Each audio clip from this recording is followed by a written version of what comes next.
मेरा कौम से खिताब है वो जैसा कि आपको समझ में आ गया है प्रीमियर के बारे में, इसलिए मैंने ख़ास तबके को मुखातिब किया जो कि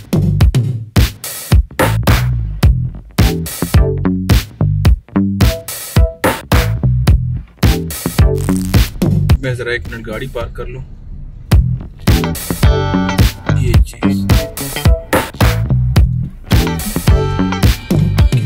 ब्रेक। मेरे अजीज़ वतनों, अस्सलाम वालेकुम ख़वातीन और हज़रात, कैसे हैं आप सब? उम्मीद करता हूँ खैरियत से होंगे।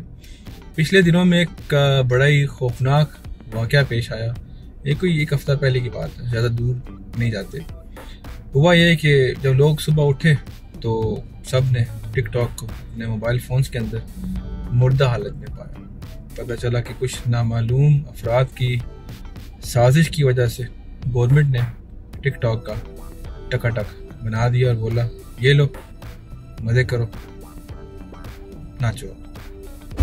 टिकटॉक एक नहायत ही सोचा समझा प्लान, मेरा मतलब है ऐप है से मुराद बाकी जगह पे है, पाकिस्तान में नहीं है। पाकिस्तान में भी है लेकिन VPN के वेंटिलेटर पे है। टिकटॉक के जो बंद होने की वजह है वो उसका गैर इखलाकी कंटेंट, मतलब ऐसी चीज़ें जो कि हमारे माशरे को ख़राब कर रही हैं, कर चुकी हैं और मज़ीद करने जा रही हैं, तो जिसकी वजह से इसका गवर्नमेंट को टकाटक बनाना पड़ा टिकटॉक को हटा के। जिन वजूहात की बिना पे टिकटॉक को बंद किया गया, यानी कि टिकटॉक का टकाटक बनाया गया, वो ऐसी नहीं है कि वो टिकटॉक ही लेके आया है, वो ऑलरेडी मौजूद हैं। काफ़ी दिहाइयों से वो चीज़ें हमारे माशरे में लाई जा रही हैं। मिसाल के तौर पे हमारे पड़ोसी मुल्क की फिल्में, कोई 10-12 ऐसी फिल्में जिनके अंदर कोई आइटम नंबर होता है कि जिसका ट्रेलर रिलीज़ किया जाता था और लोग ट्रेलर देख के खुश होते थे क्योंकि उसके अंदर एक मौसूफ़ा, एक मोहतरमा अजीबोगरीब तरह की शायरी वाले गाने पे नाच रही होती हैं और अजीबोगरीब कपड़ों में रक्स कर रही होती हैं, जो कि इंगेज करता था लोगों को, मतलब उस तरह की ऑडियंस को कि वो बार बार उस गाने को देखें। फिर अवाम 2-3 महीने वेट करती थी कि कब वो फिल्म आएगी और वो पूरे, यानी कि पूरे ही आइटम नंबर से लुत्फ़ अंदोज़ हो सकेंगे। तो एक तो ये ज़रिया रहा है और अभी तक है। दूसरा हमारी शान भाई, हम सब की शान है, वो धोती और क्लाशनकोफ की मदद से बारिश बरसाते थे। उनके सामने एक मौसूफ़ा नाची होती थी जो कि हमारी अखलाकी कदरों की मतलब अक्कास थी, जिनकी हम बात कर रहे हैं कि जिनकी वजह से बंद किया गया, लेकिन वो हमारी अखलाकी कदरों की ना अक्कास थी और शान भाई की धोती। इसके बाद और भी बहुत सारी चीज़ें, मिसाल के तौर पे हमारे स्टेज ड्रामे, उनके अंदर जिस किस्म का कल्चर दिखाया जाता है, अब वो मैं बात नहीं करूँगा, ये तो बात काफ़ी दूर निकल जाएगी। लेकिन टिकटॉक ने क्या किया?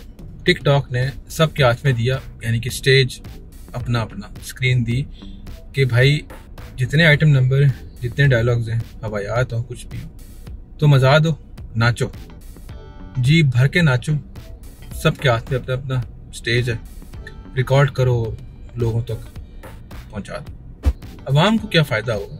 अवाम को ये फ़ायदा हुआ कि जिस आइटम नंबर के लिए वो सारा साल वेट करते थे यार कि पूरा आइटम नंबर देखेंगे और फिर कोई नया चेहरा सामने आएगा, कोई नई हीरोइन आएगी जो कि एक नए आइटम नंबर पे देखेगी, हमें मौका मिलेगा किसी नए को देखने का। टिकटॉक ने, जैसा कि मैंने पहले बताया, सबके हाथ में दिया अपना अपना स्टेज और बोला नाचो, जी भर के नाचो। अब अवाम को उन्हीं आइटम नंबर्स पे, उन्हीं अजीबोगरीब किस्म के डायलॉग्स पे नए लोग देखने को मिल रहे हैं, यानी कि एक आइटम नंबर है उस पर कोई 10,000 किस्म के नए चेहरे आ रहे हैं, अजीबोगरीब कपड़े और स्टाइल मारते हुए। तो आम को तो फ़ायदा होगा ना पे इसमें, उनको तो नई चीज़ मिल गई। मिसाल के तौर पे ज़्यादा दूर नहीं जाते, दोज़ख मिर्ज़ा, मेरा मतलब है जन्नत मिर्ज़ा, जिनके 10 मिलियन फॉलोअर्स हैं, यानी कि 1 करोड़। और पाकिस्तान की आबादी कितनी है जी? 20 करोड़। अब इस 20 करोड़ में बच्चे भी हैं, बूढ़े भी हैं, बहुत सारी अवाम है, लेकिन 1 करोड़ नौजवान हमारे मिर्ज़ा साहब के कदमों में, मेरा मतलब है कब्ज़े में। और बहुत सारे ऐसे भी होंगे जो कि पसंद नहीं करते, उनकी चॉइस कोई और है, तो उसके भी अपनी इतने ही फॉलोअर्स हैं। तो एक अच्छी खासी आबादी हमारे नौजवानों की कब्जे में है, मिर्ज़ा के और बाकी लोगों की। और यही तादाद इस जितनी नहीं, थोड़ी कम लड़कियों की है जो कि अपने अपने जो लड़के टिकटॉकर्स हैं उनको फॉलो करते। तो यानी कि कसीर तादाद है हमारे नौजवान नस्ल की, नौजवानों की, जो कि टिकटॉक स्टार्स को फॉलो करते हैं और उनसे लुत्फ़अंदोज़ होते हैं और फिर वही कुछ करने की कोशिश करते हैं। समझ गए ना?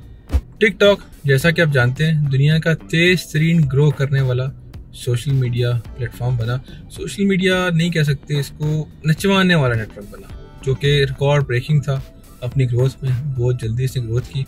जो उसका बिजनेस मॉडल था वो यही था कि लोगों को वो चीज़ मुहैया की जाए जो कि लोग चाहते हैं, जिसके ऊपर पाबंदियां ना हो। लोग क्या चाहते हैं? हम खुलेआम जो मर्जी करें, हमें कोई पूछने वाला ना हो, हम पे कोई पाबंदी ना हो। तो टिकटॉक ने उनको ये सब चीज़ें मुहैया की। अब आहिस्ता आहिस्ता टिकटॉक पे लग रही हैं पाबंदियां और इससे टिकटॉक को कोई फ़र्क नहीं पड़ना, क्योंकि जो उसका यूज़र है वो उसका यूज़र है, जो उसको जो उसके ऊपर कंटेंट डालता है वो वहाँ से हटेगा नहीं।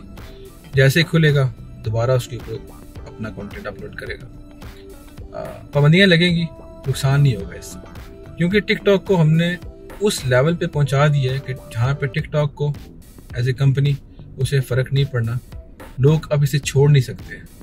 ये उनकी स्ट्रेटजी थी कि एकदम इसको इस तरह लेके चलो कि सारे आ जाएं और इसके आदी हो जाएं, और बाद में पाबंदियाँ अगर लगाने का कहा भी गया तो लगा देंगे, कुछ नहीं होता। लोग तो अब वहाँ से नहीं जाएंगे। टिकटॉक एक ब्रांड बन चुका है, एक बहुत ही फेमस ऐप है। बाकी ऐप्स इंस्टाग्राम हो गया, फेसबुक, यूट्यूब, वहाँ पे कुछ पाबंदियाँ हैं कि आप ये चीज़ें अपलोड नहीं कर सकते, करें भी तो 24 घंटे बाद डिलीट हो जाती है अगर पकड़ में आ जाए तो। लेकिन टिकटॉक पे ऐसा कोई सीन नहीं था, इसलिए वो जल्दी ग्रो कर गया। बाकी फैसला आपका अपना है, लेकिन मैं जाऊँगा नामालूम अफराद के हक़ में जिन्होंने इसके खिलाफ आवाज़ उठाई। और ये भी मैं चाहता हूँ कि टिकटॉक दोबारा ओपन हो, लेकिन लिमिटेशन के साथ, पाबंदियों के साथ। और मैं ये नहीं चाहता कि इतना बड़ा प्लेटफॉर्म बंद हो जाए, इसमें बेहतरी आनी चाहिए और इसको इंटरनेट के ऊपर रहना चाहिए, क्योंकि इसकी एक अपनी जगह बन चुकी है। लेकिन टिकटॉक को ये सोचना होगा कि सबके कल्चर्स, सबके कानून के साथ कैसे चलना है। आप किसी कंट्री में कुछ बंद कर दें जहाँ पे इसकी इजाज़त नहीं है, वहाँ बंद कर दें। जहाँ पे इजाज़त है वहाँ इसको ओपन रखें। तो ये हो सकता है, ऐसा नहीं कि नहीं हो सकता, लेकिन कुछ तब्दीलियाँ इनको करनी ही पड़ेंगी अगर इनको वापस आना है, क्योंकि हमारी गवर्नमेंट टकाटक बना चुकी है। मुझे इजाज़त, अल्लाह हाफ़िज़।